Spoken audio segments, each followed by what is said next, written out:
Pourquoi 90% de nos meilleures décisions s'effondrent en moins de 48 heures? Ouais. Et c'est pas un manque de courage, hein. Ni de stratégie d'ailleurs, hein. Non, en fait, c'est un manque absolu de discipline émotionnelle. Bonjour à toutes et à tous. Aujourd'hui, on explore un truc que tout le monde vit au quotidien, mais que très très peu de gens arrivent à maîtriser. Le fameux déclic court face à l'impact long.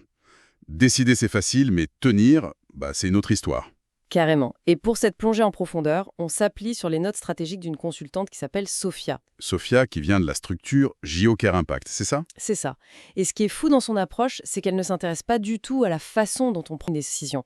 Elle s'en fiche un peu en fait. Oui, elle regarde la suite. Voilà. Elle explore ce territoire invisible juste après le déclic, là où tout le monde échoue et où les bonnes intentions disparaissent. Et c'est fascinant parce que le vrai problème de la plupart de nos méthodes de management, c'est qu'elles glorifient l'instant de la décision. Tu sais, cette adrénaline du choix. L'image du boss qui tape du poing sur la table en réunion. Exactement. Sauf que la réalité de l'impact, elle se forge pas sous les applaudissements. Elle se forge dans l'inconfort brut qui arrive juste après, quand il n'y a plus personne pour regarder. Et le travail de Sophia met vraiment en lumière ce point de rupture. Et elle a des exemples, mais des exemples qui font froid dans le dos tellement on s'y reconnaît. Il y a cette histoire dans ses notes, ça se passe pas dans un bureau classique, c'est dans un hôpital privé. Ah oui, l'histoire de la cadre de santé. Ouais, il est 23 heures, le service est sur les rotules, et pendant la journée à froid, cette cadre avait pris une décision hyper ferme. Elle avait dit on ne couvrira plus les sous-effectifs en silence. C'est terminé. Une décision juste et nécessaire sur le papier. Totalement. Sauf que le soir même, à 23 heures donc, boum, une absence de dernière minute, le couloir est vide, la pression monte, la cadre regarde son équipe qui n'en peut plus et devine ce qu'elle fait. Elle craque, elle rappelle quelqu'un en repos. Voilà. Elle rappelle un soignant, elle compense, elle sauve la nuit, et au passage, elle pulvérise complètement sa propre décision. Et l'ironie tragique là-dedans, c'est qu'en surface, tout le monde trouve ça héroïque. Bah oui, l'équipe lui dit merci, la direction est soulagée, on a évité la crise, quoi. Sauf qu'en profondeur, si on regarde le système, c'est un sabotage absolu.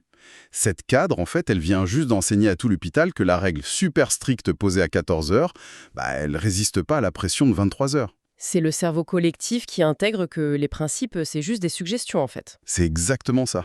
La vraie règle qui s'imprime, c'est qu'au moindre coup de chaud, on revient aux anciens dysfonctionnements. C'est le premier signal faible de l'abandon. Mais on voit ça partout, hein. Les notes parlent aussi de ce chef de cuisine, là, dans un resto haut de gamme. Ouais, le chef étoilé. L'après-midi, il interdit catégoriquement les extras non formés pour garder son standard de qualité. Et le soir, gros coup de feu, il manque des bras, il panique. Et il rappelle un ancien non qualifié juste pour sortir les assiettes. Exactement. Service sauvé, standard détruit. Et les notes citent aussi cette entreprise qui supprime les réunions inutiles.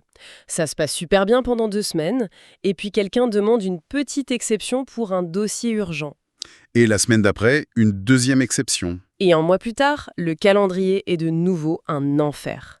Ça me rappelle trop le syndrome de la salle de sport. Ah ouais, classique. Au moment de payer l'abonnement, le cerveau te balance plein de dopamine.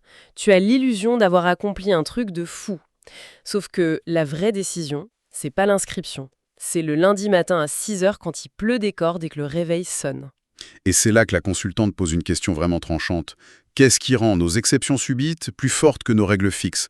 Parce que l'abandon, ça s'annonce jamais avec un panneau je suis lâche et j'abandonne, tu vois. Ah non, ça se cache derrière de belles excuses. Voilà, ça se déguise en responsabilité ou en pragmatisme. On se dit je fais une exception pour l'équipe ou la situation exige de la flexibilité. Sauf que cette flexibilité, c'est juste notre incapacité à supporter l'inconfort du vide. Exactement. C'est là qu'on identifie les signaux faibles qui précèdent systématiquement l'abandon d'un engagement. La pression monte et ce qui cède en premier, c'est pas le marché ou la technique, c'est notre limite personnelle de tolérance au stress. Mais attends, je vais me faire l'avocat du diable 2 secondes. Vas-y. Prenons un exemple plus dur du texte. Un dirigeant qui décide de recadrer un collaborateur clé, brillant mais super toxique. Le recadrage est fait, les limites sont posées. Et le collaborateur se braque. Totalement. Silence glacial dans l'open space, les dossiers prennent du retard, l'ambiance devient irrespirable. Le boss panique un peu et, face à l'attente des clients, il adoucit son discours et il recule. Il temporise, comme on dit si bien. Ouais, il temporise. Mais est-ce qu'on peut pas juste dire qu'il fait preuve d'agilité? Je veux dire, on nous bassine toute la journée avec le fait qu'un bon manager doit s'adapter. À quel moment tenir sa règle, ça devient juste de l'entêtement dogmatique? Alors ça, c'est le plus grand piège du management moderne. La confusion entre agilité opérationnelle et capitulation émotionnelle. Capitulation émotionnelle. Ouais. L'agilité, c'est changer de méthode parce que les faits montrent que ça marche pas. Mais là, le dirigeant n'a pas changé pour être plus efficace. Il a abandonné parce qu'il ne supportait plus le poids émotionnel de la tension. Ah, il a acheté la paix sociale, quoi. Passer un après-midi tranquille. Et les notes de Sofia montrent bien le résultat 3 mois plus tard. Équipe complètement fragmentée, départ en chaîne, perte financière. La décision de base était bonne, mais elle a été flinguée par le besoin d'être aimé. Ce fameux besoin d'être aimé. C'est un paradoxe social terrifiant, en fait. On applaudit toujours les pompiers de service qui éteignent les incendies à 2 heures du matin, même si c'est eux qui ont mis le feu par désorganisation. Ah bah, la culture du sauveur, on adore ça. Mais à l'inverse, la personne qui met un cadre strict pour empêcher l'incendie de démarrer, on la trouve rigide, limite désagréable, elle est punie par le groupe. Et c'est là que notre besoin inconscient d'être validé sabote systématiquement nos décisions les plus fermes. La question qui fâche, c'est que vaut notre leadership quand personne ne valide notre choix? Quand tu te retrouves seul face au regard noir à la machine à café, C'est ça. Il faut arriver à séparer chirurgicalement le confort émotionnel de l'efficacité opérationnelle. c'est hyper dur à faire. Très dur. Le confort émotionnel, c'est vouloir que tout le monde sourie. L'efficacité, c'est atteindre l'objectif. L'échec se produit à la milliseconde précise où notre seuil d'inconfort personnel prend le pas sur la stratégie. Mais du coup, si la motivation s'effondre à la première remarque négative et que l'ego refuse d'être le méchant de l'histoire, on fait comment? On s'appuie sur quoi si on peut même plus faire confiance à notre propre volonté? Eh bien, on arrête de compter sur la motivation. C'est l'essence du système Joker Impact. Les conseils genre restez motivé ou croyez en vous, c'est du vent. Ça sert à rien à 23 heures sous pression, ouais. Voilà. Ce qu'il faut, c'est une méthode implacable qui retire l'émotion de l'équation. Un système basé sur 3 piliers. La cadence, le pilotage et l'activation. Ok, décortiquons ça. Parce que c'est là qu'est la méthode pour dissocier l'émotionnel de l'opérationnel. La cadence, c'est quoi? Juste répéter la règle. C'est la structure de la répétition délibérée. Oui, Souvent, on annonce une règle une fois et on prie pour que ça tienne. ce qui n'arrive jamais. Jamais. Instaurer une cadence, c'est faire exister la décision dans le temps, même quand ça saoule tout le monde. La règle devient le point numéro 1 de chaque réunion pendant 6 mois. C'est affiché. Le système se souvient à la place des gens. Et ensuite, le pilotage. Il y a un exemple génial dans les sources là-dessus. Une manager qui décide de ne plus jamais répondre aux emails après 19 heures. Très bonne décision. Jour 1, elle tient. Jour 2, 19h15, notification d'urgence absolue sur le téléphone. Elle angoisse, elle imagine le pire, elle répond. Et jour 3, elle garde le téléphone ouvert par anticipation. Terminé. C'est fou la vitesse à laquelle ça s'effondre. Et ce que fait la consultante Sophia, c'est brillant. Elle lui fait pas la morale, elle dit juste Elle pointe un déficit d'ingénierie. « Ouais ». Elle lui demande « Quel était le protocole pour gérer l'inconfort d'un mail urgent ?» Bah, il n'y en avait pas. Elle improvisait avec son stress. Donc, la solution de Sophia, ça a été de mettre un système automatique. À 19h01, une réponse automatique s'active. Ça dit que c'est traité le lendemain avec un numéro technique en cas de vrai crash. Elle a supprimé le flou. L'énergie mentale pour résister au téléphone a été remplacée par un logiciel. L'inconfort est devenu une donnée neutre. C'est tellement puissant. Ce qui nous amène au 3e pilier, l'activation. Le fait d'agir en cohérence même quand ça paye pas. C'est ce que les sources appellent la zone morte. Ah, la fameuse zone morte. C'est ce moment horrible où tu subis tous les inconvénients de ta décision, mais où tu récoltes encore 0 bénéfice. Le désert total. Et le texte prend l'image d'un arbre pour expliquer ça. J'adore cette métaphore. Tu plantes une graine le jour 1, tu arroses, t'es hyper motivé. Le jour 3, tu regardes, il n'y a rien. Du coup, tu doutes et hop, tu déterres la graine pour la mettre plus au soleil. Et le jour 5, toujours rien, alors tu jettes la pelle et te dis que le jardinage c'est nul. Alors que la graine, elle est très bien. C'est juste qu'on est incapable de tenir assez longtemps au même endroit pour que la biologie fasse le job. C'est l'obsession du résultat immédiat. Les gens voient l'inconfort ou les critiques comme des anomalies, comme une preuve que la décision était mauvaise. Mais l'approche systémique renverse complètement ça. L'inconfort, c'est pas une alerte rouge. C'est le signe que ça marche. Exactement. C'est un indicateur de performance. Si ça frotte, c'est que le système est en train de se tordre pour s'adapter à ta nouvelle règle.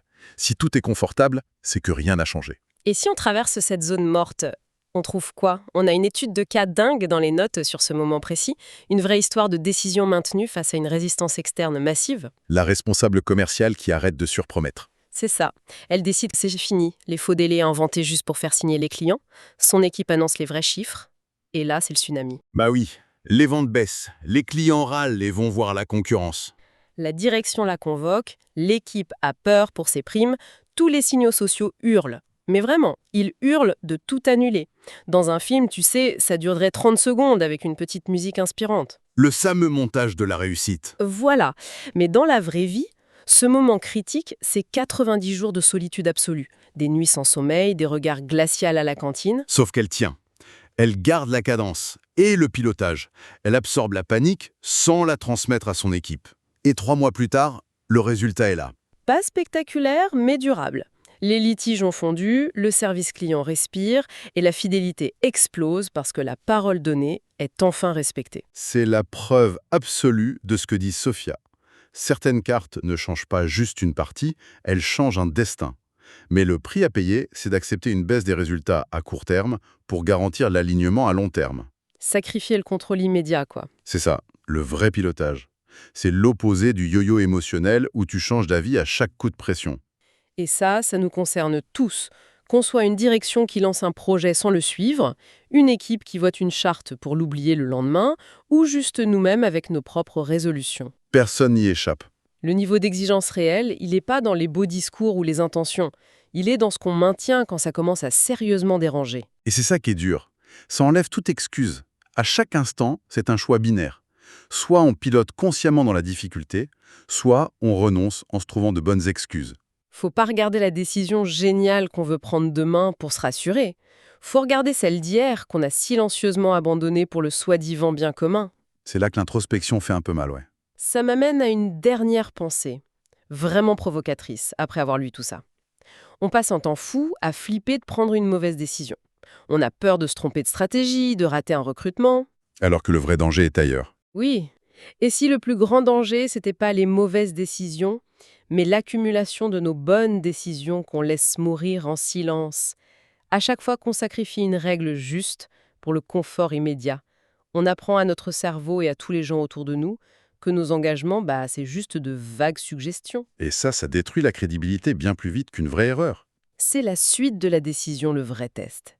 Le moment où tout le monde disparaît. Sauf nous, si on décide de tenir.